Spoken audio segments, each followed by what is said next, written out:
Now to immigration. You've probably seen the headlines in the past few days about what's happening to children who cross the U.S. border without legal documents. We want to take a moment to look deeper at what we know about current policy and who is being affected. Amna Nawaz explains. Last month, Attorney General Jeff Sessions announced his Justice Department, specifically prosecutors in the Southwest, would take a zero-tolerance policy and pursue more criminal prosecutions instead of civil proceedings against migrants crossing the border illegally. If you cross the border unlawfully, even a first offense, then we're going to prosecute you. But those prosecutions in general have consequences for the migrants' children.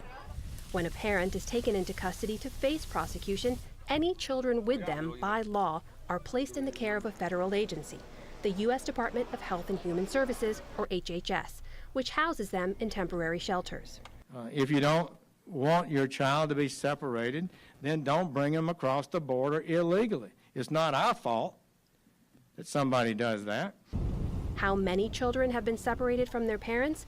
The numbers aren't clear.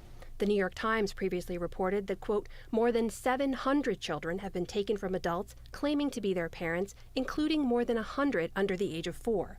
That was for a period from October 2017 to April 2018, the same month Sessions announced more criminal prosecutions for illegal entries.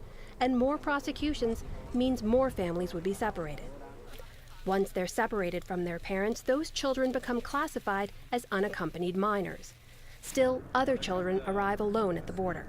Last fiscal year alone, U.S. agents took more than 41,000 unaccompanied children into custody.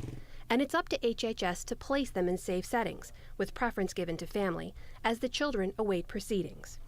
Last year, HHS tried to contact thousands of those kids and their sponsors, but couldn't find them all.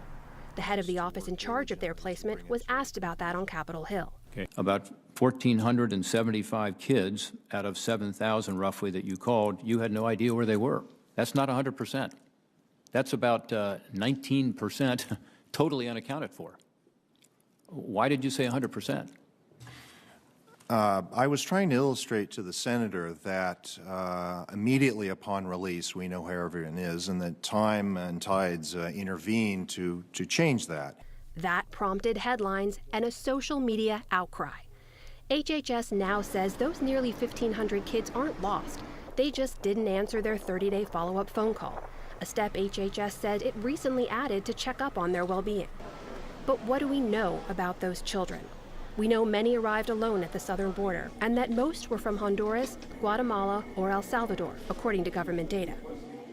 And on top of all of this, of course, is the reality migrants face once in custody. And on that point, Judy, there have been a number of recent reports documenting really a pattern of alleged mistreatment in detention. It's everything from inhumane and unsanitary conditions all the way to verbal, physical, and sexual abuse. And that's not just for adults, that's also in the case of children in custody.